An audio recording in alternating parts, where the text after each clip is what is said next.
자카르타 연합의 아름다운 아침입니다. 다 함께 사도신경으로 신앙 고백하겠습니다. 전능하사 천지를 만드신 하나님 아버지를 내가 믿사오며 그 외아들 우리 주 예수 그리스도를 믿사오니 이는 성령으로 잉태하사 동정녀 마리아에게 나시고 본디오 빌라도에게 고난을 받으사 십자가에 못 박혀 죽으시고 장사한 지 사흘 만에 죽은 자 가운데서 다시 살아나시며 하늘에 오르사 전능하신 하나님 우편에 앉아 계시다가 저리로서 산자와 죽은 자를 심판하러 오시리라. 성령을 믿사오며 거룩한 공회와 성도가 서로 교통하는 것과 죄를 사하여 주시는 것과 몸이 다시 사는 것과 영원히 사는 것을 믿사옵나이다. 아멘. 제6장.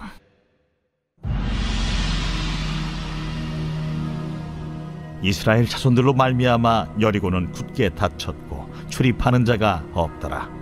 여호와께서 여호수아에게 이르시되 보라, 내가 여리고와 그 왕과 용사들을 네 손에 넘겨주었으니 너희 모든 군사는 그 성을 둘러 성주일을 매일 한 번씩 돌 때 엿새 동안을 그리하라.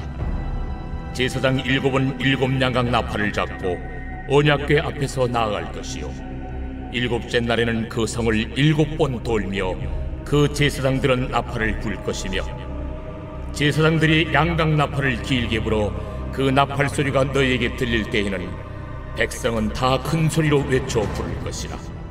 그리하면 그 성벽이 무너져 내리리니 백성은 각기 앞으로 올라갈지니라. 눈의 아들 여호수아가 제사장들을 불러 그들에게 이르되 너희는 언약궤를 메고 제사장 7은 양각 나팔 7을 잡고 여호와의 궤 앞에서 나아가라 하고 또 백성에게 이르되 나아가서 그 성을 돌되 무장한 자들이 여호와의 궤 앞에서 나아갈지니라.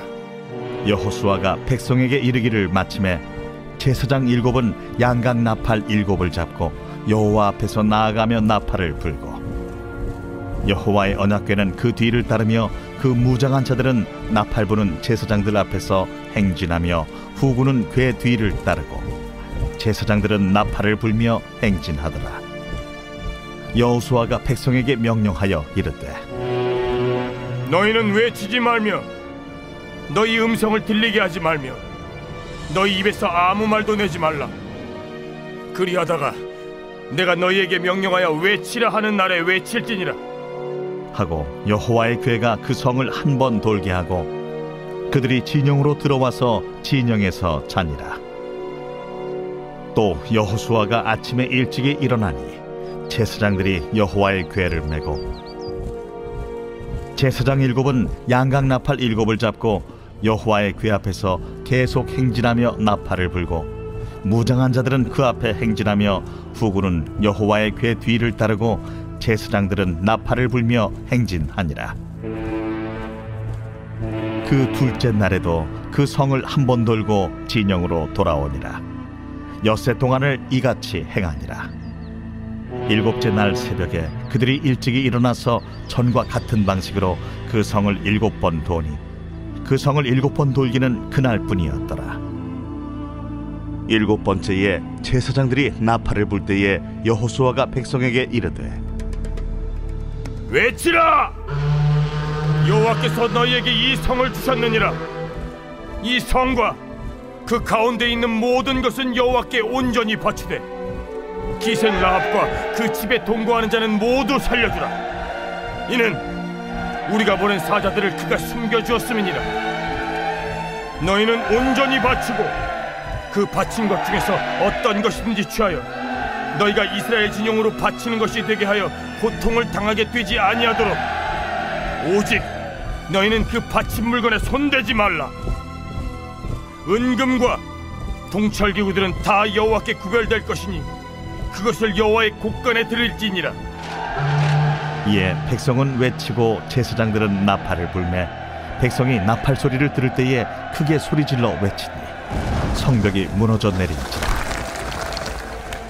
백성이 각기 앞으로 나아가 그 성에 들어가서 그 성을 점령하고 그 성 안에 있는 모든 것을 온전히 바치되 남녀노소와 소와 양과 나귀를 칼날로 멸하니라. 여호수아가 그 땅을 정탐한 두 사람에게 이르되 그 기생의 집에 들어가서 너희가 그 여인에게 맹세한 대로 그와 그에게 속한 모든 것을 이끌어내라 하매 정탐한 젊은이들이 들어가서 라합과 그의 부모와 그의 형제와 그에게 속한 모든 것을 이끌어내고 또 그의 친족도 다 이끌어내어 그들을 이스라엘의 진영 밖에 두고 무리가 그 성과 그 가운데에 있는 모든 것을 불로 사르고 은금과 동철 기구는 여호와의 집 곳간에 두었더라. 여호수아가 기생 라합과 그의 아버지의 가족과 그에게 속한 모든 것을 살렸으므로 그가 오늘까지 이스라엘 중에 거주하였으니 이는 여호수아가 여리고를 정탐하려고 보낸 사자들을 숨겼음이었더라. 여호수아가 그때에 맹세하게 하여 이르되 누구든지 일어나서 이 여리고 성을 건축하는 자는 여호와 앞에서 저주를 받을 것이라. 그 기초를 쌓을 때 그의 맏아들을 잃을 것이요 그 문을 세울 때 그의 막내 아들을 잃으리라. 여호와께서 여호수아와 함께 하시니 여호수아의 소문이 그 온 땅에 퍼지니라. 샬롬, 자카르타 연합의 아름다운 아침입니다. 오늘은 여호수아 6장 여리고 성의 이야기를 함께 나누겠습니다. 우리가 성경을 잘 알지 못한다 하여도 여리고 성의 사건은 잘 알고 계실 것입니다. 정확하게 몇 바퀴인지는 모르지만 사람들이 그 성을 돌아서 성이 무너졌다 이렇게 알고 계시지요. 정확하게 말씀드리면 하루에 한 바퀴씩 6일 동안 돌고요.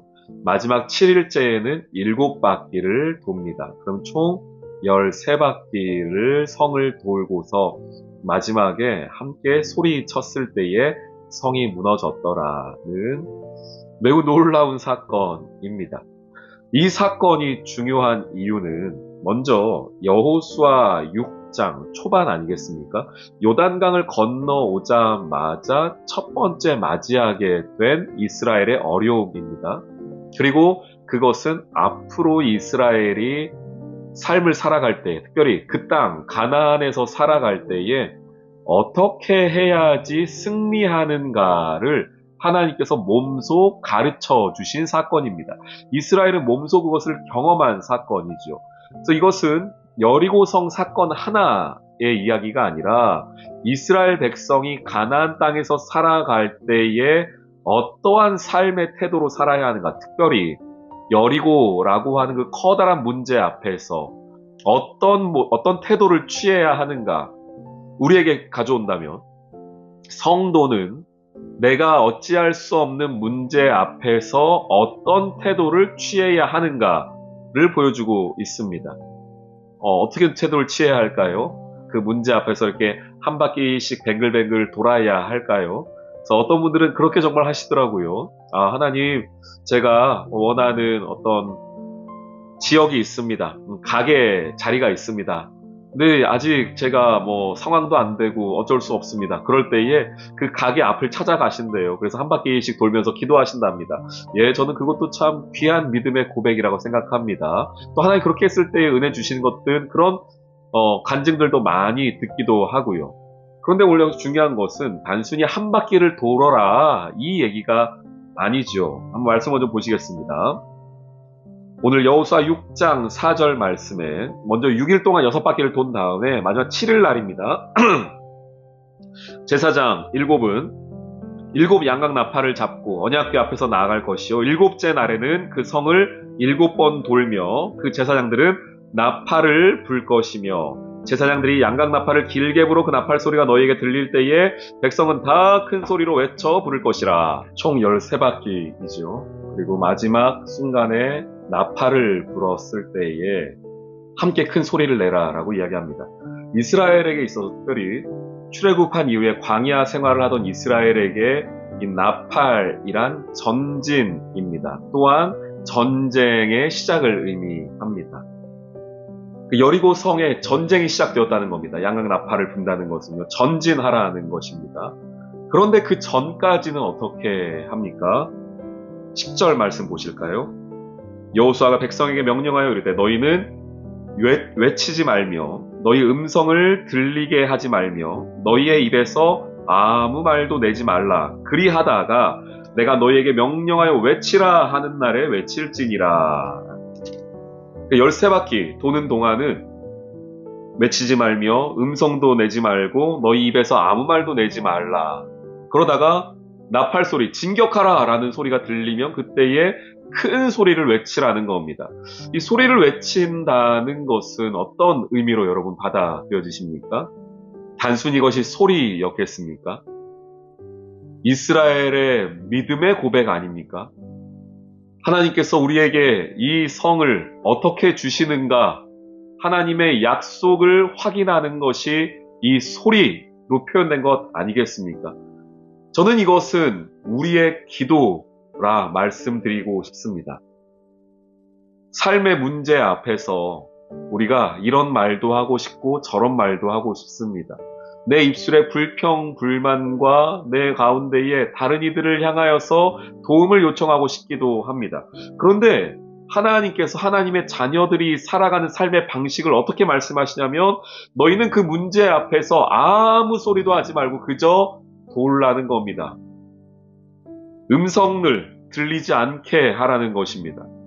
그리고 우리가 할 말과 소리는 어떤 것 하나입니까? 하나님께 외치는 소리, 기도의 소리 하나뿐이라는 것이죠. 저는 이 여리고의 승리의 원리가 오늘을 살아가는 저와 여러분에게 아직까지도 유효한 하나님의 방법이라 믿습니다. 우리는 여리고 성 앞에서 그 성을 어떻게 하면 무너뜨릴지 전략을 세우지 않습니다. 그 성의 두터운 그 성벽을 바라보면서 어떤 무기로 저것들을 무너뜨려야 할지도 고민하지 않습니다. 우리가 해야 하는 것은 그저 침묵하며 하나님만을 바라보고 내가 할 수 있는 기도 자리를 지키는 것이지요. 그것이 여리고 성을 무너뜨린 이스라엘의 승리의 방법이며 가나안 땅을 살아가는 하나님의 자녀들의 삶의 방식이며 전쟁의 방식입니다. 그리고 이것은 오늘을 살아가는 저와 여러분에게도 여전히 하나님께서 원하시는 삶의 방법이기도 합니다. 우리 사랑하는 귀한 성도님들, 문제 앞에서, 특별히 여리고와 같은 그 큰 문제 앞에서 여러분의 입술을 조심하십시오. 내 입술에서 어떤 말이 나가는가 하나님이 듣고 계십니다. 오히려 나의 입을 조용히 다물고요. 아무 말 하지 않고요. 그리고 내 입술을 기도의 소리로 바꾸어야 합니다. 하나님께 외쳐야 합니다. 그것이 우리가 승리하는 방법입니다. 우리 사랑하는 성도님들, 오늘 이 하루 기도의 자리에서 하나님을 경험하길 소망합니다. 내 앞에 놓여있는 여리고 앞에서 하나님께 기도할 수 있는 순종과 믿음의 하루 되시기를 주님의 이름으로 축원합니다. 아멘. 오늘의 기도. 승리의 하나님, 오늘 내 앞에 있는 여리고를 기도와 순종으로 무너뜨리길 소망합니다. 세상의 무기와 도구를 사용하지 않고 침묵 속에서 하나님을 바라본다는 것이 정말 어려운 일이지만 그때에 비로소 맛볼 수 있는 그 놀라운 승리를 기대합니다. 오늘도 내게 주어진 여리고를 돌 수 있는 믿음을 주세요. 예수님의 이름으로 기도합니다. 아멘.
있습니다.